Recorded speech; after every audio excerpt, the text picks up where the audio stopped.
2014 সালের primary TET OMR মামলা 29 জুনের শুনানি কি নির্ধারণ করবে 42,500 শিক্ষকের ভবিষ্যৎ।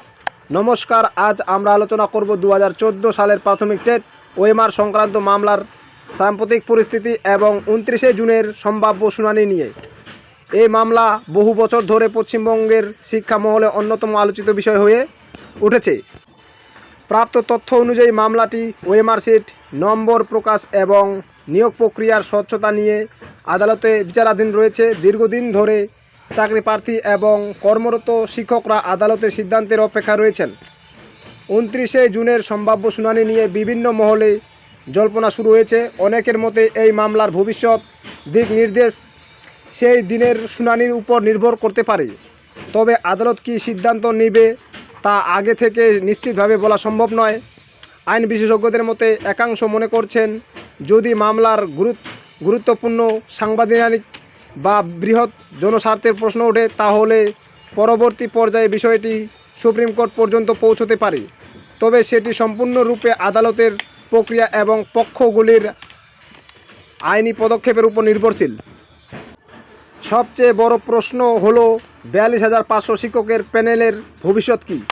এ বিষয়ে কয়েকটি সম্ভাবনা রয়েছে। প্রথমত, আদালত যদি নিয়োগ প্রক্রিয়ায় গুরুতর অনিয়মের প্রমাণ না পায় তাহলে বিদ্যমান নিয়োগ বহাল থাকতে পারে। দ্বিতীয়ত, যদি কিছু নির্দিষ্ট ক্ষেত্রে অনিয়মের প্রমাণ পাওয়া যায় তাহলে আদালত সীমিত পরিসরে সংশোধনমূলক ব্যবস্থা গ্রহণের নির্দেশ দিতে পারে। তৃতীয়ত, যদি আদালত মনে করে যে গোটা প্রক্রিয়াটি গুরুতরভাবে প্রশ্নবিদ্ধ তাহলে বৃহত্তর পদক্ষেপের সম্ভাবনা উড়িয়ে দেওয়া যায় না। তবে এ ধরনের সিদ্ধান্ত সাধারণত বিশদ তথ্য ও প্রমাণের ভিত্তিতেই নেওয়া হয়। এখানে একটি গুরুত্বপূর্ণ বিষয় মনে রাখা দরকার। অতীতে বিভিন্ন নিয়োগ মামলায় সুপ্রিম কোর্ট বারবার বলেছে যে যোগ্য ও নির্দোষ প্রার্থীদের স্বার্থও সমানভাবে বিবেচনা করতে হবে। ফলে কোনো মামলায় আদালত সাধারণত অনিয়মের বিরুদ্ধে কঠোর অবস্থান নিলেও নির্দোষদের সুরক্ষার বিষয়টি খতিয়ে দেখে। মামলা এখনও বিচারাধীন, তাই চূড়ান্ত সিদ্ধান্ত আদালতের উপর নির্ভর করছে।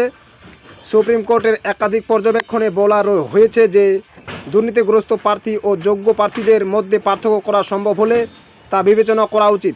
কোনো প্যানেল বাতিল বা বহাল রাখার ক্ষমতা সম্পূর্ণভাবে আদালতের হাতে রয়েছে। সামাজিক মাধ্যমে প্রচারিত সমস্ত তথ্য আদালতের নথিভুক্ত তথ্য নাও হতে পারে, তাই অফিসিয়াল আদালতের নির্দেশেই চূড়ান্ত বলে গণ্য হবে। 29 জুনের শুনানি গুরুত্বপূর্ণ হলেও একদিনেই মামলার সম্পূর্ণ নিষ্পত্তি হবে এমন কোনো নিশ্চয়তা নেই। এই মামলার পরবর্তী আপডেট এবং আদালতে পর্যবেক্ষণ জানার জন্য আমাদের সঙ্গে থাকুন। ধন্যবাদ।